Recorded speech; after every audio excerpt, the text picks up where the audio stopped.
नमस्कार शेतकरी मित्रांनो, सुयश कृषी या यूट्यूब चॅनलला आपलं पुन्हा एकदा स्वागत.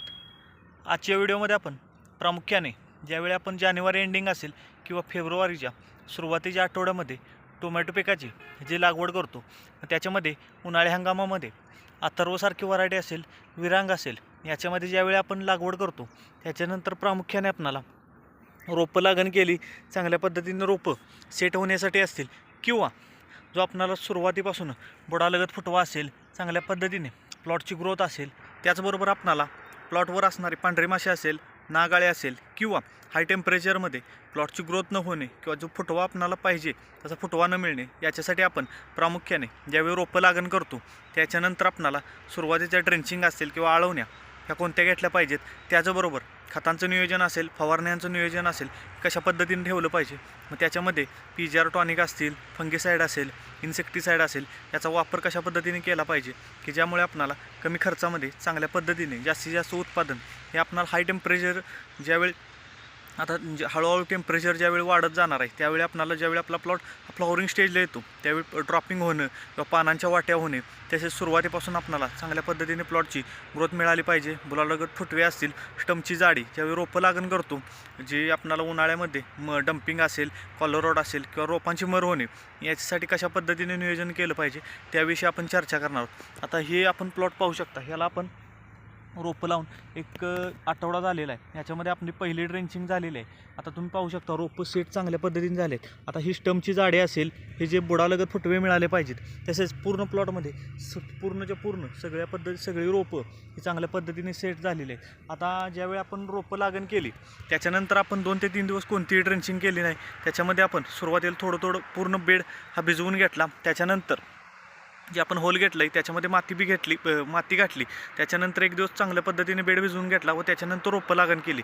की जे आपण रोपं लावली त्याच्यानंतर माती भरल्यानंतर बऱ्याच शेतकऱ्यांना तिथून कट होणे किंवा रोपला तिथं जे खोडालगत हा डाग पडणे व तिथून रोप कट होणे ही समस्या जाणवते. त्याच्यासाठी आपण पहिल्यांदा माती भरून घेतली, त्याच्यानंतर रोपं लागण केली. रोपं लागण केल्यानंतर आपण 2 ते 3 दिवस कोणतीही ड्रेंचिंग असेल किंवा कोणतीही आळवणी केली नाही. त्याच्यानंतर आपण पहिली ड्रेंचिंग घेतली की ज्याच्यामध्ये कॅपिटल ॲग्रोचं आपण स्प्राउट हे प्रतिपंपासाठी 50 ml, त्याच्यासोबत ICL कंपनीचं 757 हे प्रतिपंपासाठी 100 ग्रॅम व त्याच्यासोबत 22 टीन हे 15 ग्रॅम याची पहिली ड्रेंचिंग झाली. आता आपल्या प्लॉटला एकच ड्रेंचिंग झालेली आहे. आपण आता आज दुसरी ड्रेंचिंग करणार आहे, ज्याच्यामध्ये आपण ICL कंपनीचं ॲक्वामराईन हे प्रति लिटर पाण्यासाठी म्हणजे 15 लिटरच्या पंपासाठी आपण ॲक्वामराईन हे 40 ml घेणार आहे. त्याच्यासोबत आपण स्लेअर प्रो हे 40 ml व त्याच्यासोबत ICL कंपनीचं आपणाला जी स्टार्टर ग्रेड आढळते की ज्याच्यामध्ये आपण 13-40-13 घेऊ शकता किंवा तुम्ही 757 हे रिपीट वापरू शकता की ज्याच्यामध्ये चिलेटेड झिंक पाहायला मिळतं, त्याचबरोबर मिक्स मायक्रोन्यूट्रॉन पाहायला मिळतं की ज्यामुळे तुम्हाला सुरुवातीला आता पूर्ण प्लॉटमध्ये अशा पद्धतीने ही पानं ग्रीनरी असेल किंवा पानं चांगल्या पद्धतीने सेट झालेली आपणाला हे पाहायला मिळणार किंवा रोप चांगलं सेट होतं. त्याच्यासाठी 757 वापरू शकता किंवा कोणत्याही कंपनीची एखादी चांगली ग्रेड वापरू शकता. तुम्ही 1261 सुद्धा वापरू शकता किंवा इतर कंपन्यांच्या मार्केटमध्ये ज्या स्टार्टर ग्रेड आहेत ते वापरू शकता. आता पहिली ड्रेंचिंग झाली, दुसरी ड्रेंचिंग झाली, त्याच्यानंतर आपण प्रामुख्याने जो मायक्रोरायझा आहे कोणत्याही कंपनीचा तुम्ही मायक्रोरायझा घेऊ शकता. एकरी 200 ग्रॅम मायक्रोरायझा घ्या, त्याच्यासोबत 2 ते 3 किलो गुळ घ्या, त्याचं एकत्रितरित्या मिश्रण हे 4 ते 5 तास भिजवत ठेवा. चांगल्या पद्धतीने बेड हा भिजवून घ्या व मायक्रोरायझा सोडून द्या की जो अतिरिक्त खर्च करणार आहे किंवा वारंवार ड्रिपचे ॲप्लिकेशन असतील, खतांचे ॲप्लिकेशन हे देण्याची गरज नाही. जमिनीमध्ये अवेलेबल असलेला फॉस्फरस किंवा रोपं चांगल्या पद्धतीने जो वातावरणात बदल झाल्यावर रोपावर येणारा ट्रेस असेल किंवा ताण असेल तो सहन करण्याची सुद्धा ताकद ही रोपामध्ये येते. त्याच्यामध्ये मायक्रोरायझाचं एक ड्रिपचं ॲप्लिकेशन द्या. त्यानंतर प्रामुख्याने ज्यावेळी फुटवा निघायला चालू होणार आहे त्याच्यानंतर तुम्ही 10-54-10 असेल, 11-44-11 असेल, 11-42-11 असेल किंवा 13-40-13 असेल या खतांच्या मात्रा हे तुमच्या प्लॉटच्या ग्रोथनुसार असेल किंवा प्लॉटच्या चांगल्या पद्धतीने डेव्हलपमेंटनुसार तुम्ही खतांच्या मात्रा देऊ शकता.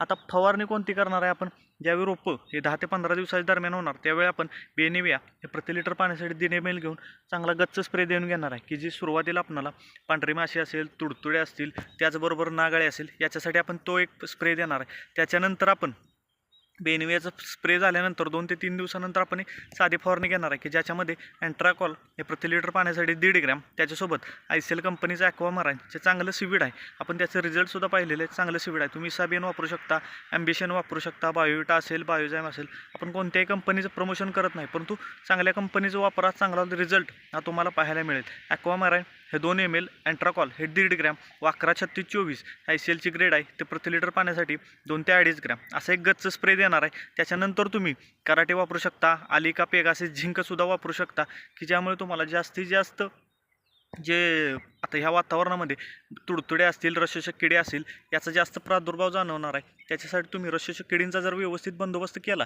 तर प्लॉट कोणताही व्हायरसवर न जाणे किंवा पानांच्या वाट्या होणे ही समस्या जाणवणार नाही. त्याच्यामध्ये तुम्ही क्रिस्टल कंपनीचं नवीन आलेलं जिओरासुद्धा वापरू शकता. त्याचासुद्धा रिझल्ट हा मावा असेल, तुडतुडे असेल, पांढरी माशी असेल याच्यावर चांगल्या पद्धतीने तुम्हाला हा पाहायला मिळतो. तर चला, आजचा व्हिडिओ तुम्हाला कशा पद्धतीने वाटला हे कमेंटच्या माध्यमातून जरूर कळवा. तसेच जर आपण चॅनेलला प्रथम आला असाल तर चॅनेल नक्की सबस्क्राईब करा, व्हिडिओला लाईक व शेअर नक्की करा. धन्यवाद.